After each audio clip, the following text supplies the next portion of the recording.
So Derek Carr, I think we talked about this.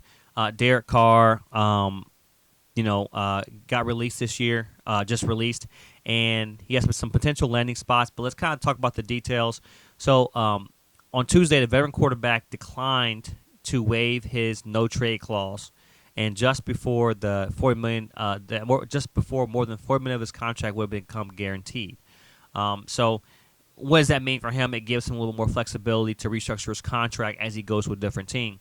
Um, which, hey, look, we understand that it is going to take a hit for him because how he's been playing lately. So he'll still be on Las Vegas roster until Wednesday. His full 32.9 million salary for 2019 would have become guaranteed.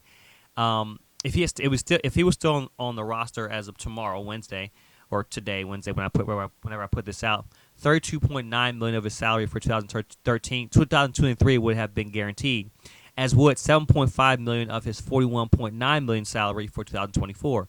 So by cutting him, the Raiders are off the hook of 40.4 million, while taking a 5.6 million dollar cap hit and freeing up 29.3 million in salary cap space. So now they have a little more wiggle room to either get a quarterback, bring Rodgers, Brady, whoever in.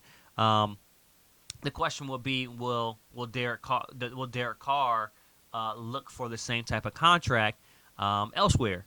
He can still restructure his contract if he wanted to. I'm not sure if he's looking for the same money or somebody wants to give him the same money, same amount of money. There are a couple teams I think that will be looking at Derek Carr. He has 4 potential landing spots. The New York Jets, who mentioned they're trying to bring in a veteran quarterback, they've been poking at Aaron Rodgers.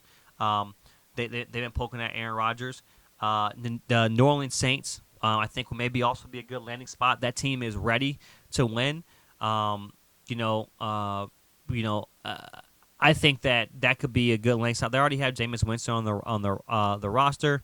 And then also Carolina Panthers, who are looking for a quarterback, even though Sam Darnold, Matt Carl's injured. They traded Baker Mayfield. Sam Darnold obviously is not the guy. We all know that.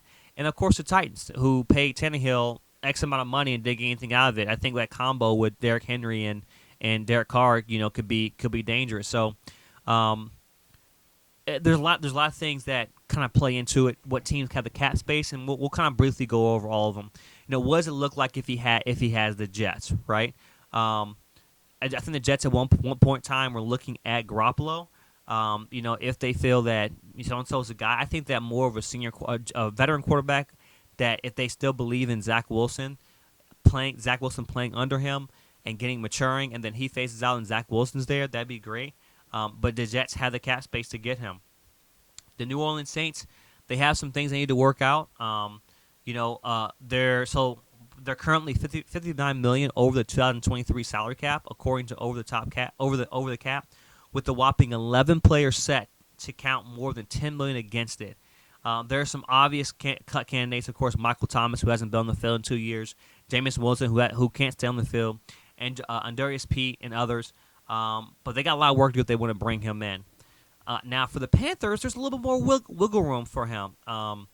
Matt Corral got injured. They had the cap space to get him. And they have some young talent, but that Derek Carr can evolve with, and he can build the trust with him. So, I still think that Tom Brady's in the mix for Carolina, but we'll see him staying in that division, knowing that he can win. The Tennessee Titans are interesting as well too. They have to figure out a way to get it done, because they'll still be paying a decent chunk of Tannehill's contract. Where they get him, where they release or trade him after June 1st, they might not currently possess the flexibility to handle that, and paying Carr side, which can top an average of $30 million per year.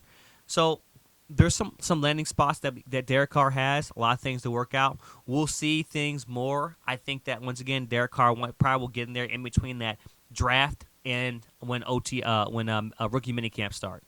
So we'll see what happens to Derek Carr. I think he's still a good quarterback. Has a lot of life left in him.